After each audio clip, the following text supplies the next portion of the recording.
Hey guys, welcome back to my channel bike mechanic Firoz. চলে আসলাম আবার একটা শর্ট ভিডিও নিয়ে। তো এটা হচ্ছে হিরোর প্লেজার এসেছিলো, ব্যাকলাইটের ল্যাম্পটা কেটে গেছে বলে। তো ফের আমি একটা নতুন ল্যাম্প লাগিয়েছি। এই যে নতুন ল্যাম্প লাগিয়েছি। ব্রেক মারো, চাবি অন করে ব্রেক মারো। এই যে ব্রেক মারলে কিন্তু এবার লাইটটা জ্বলছে, ঠিক আছে। তো এবার ফের আর একবার স্টার্ট করে যে হেডলাইট দিলে যেটা জ্বলে সেটা একবার দেখাও। স্টার্ট করো, গাড়ি স্টার্ট করেছে, হেডলাইটে কিন্তু সুইচ দিয়েছে কিন্তু এটা জ্বলছে না, ঠিক আছে। এটা জ্বলছে না, হেডলাইটে কিন্তু সুইচ দেওয়াই আছে, তারপরেও কিন্তু এটা জ্বলছে না। ফের আমি যখন সামনে যাচ্ছি, হেডলাইটটা দেখো হালকা জ্বলছে, খুব হালকা, ঠিক আছে। তো এটা হওয়ার কারণ কি? এটা তো আমি দেখা যাচ্ছে গাড়িটা এসছে আমাদের কাছে, একটা রানিং গাড়ি। তো তারপর ব্যাকলাইট ল্যাম্প লাগানোর পরে ব্যাকলাইটের ল্যাম্পও জ্বলছে না এবং হেডলাইটটা খুব মিনমিন করে জ্বলছে। ফের আমি যখন এই যে ব্যাকলাইটের ল্যাম্পটা আমি খুলে নিলাম, এবার দেখো হেডলাইটটা কেমন জোরে চলছে।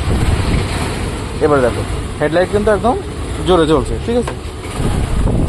এদিকে দেখাও, এই কিন্তু গাড়ির উপরে ফোকাস পড়ছে, হেডলাইট কিন্তু জোরে চলছে। তার মানে দেখা গেল কি, এটা কিন্তু একটা নতুন ল্যাম্প লাগানোর পরে এটাতে দেখে তো মনে হচ্ছে না যে কোনো সমস্যা আছে এর মধ্যে। কিন্তু যখন এটা লাগাচ্ছি তখন কী হয়ে যাচ্ছে, দুটো লাইন বডি হয়ে যাচ্ছে, যার কারণে হেডলাইটটা তখন অফ হয়ে যাচ্ছে। এটা আমরা একটা নতুন ল্যাম্প লাগাবো, একটা নতুন ল্যাম্প নিয়ে আসো। এই যে কাঁটাটা আর একটা এটা লাগিয়েছি, লাগানোর পরে যে সমস্যাটা দেখা দিল, এ দুটো এইখানে রাখলাম।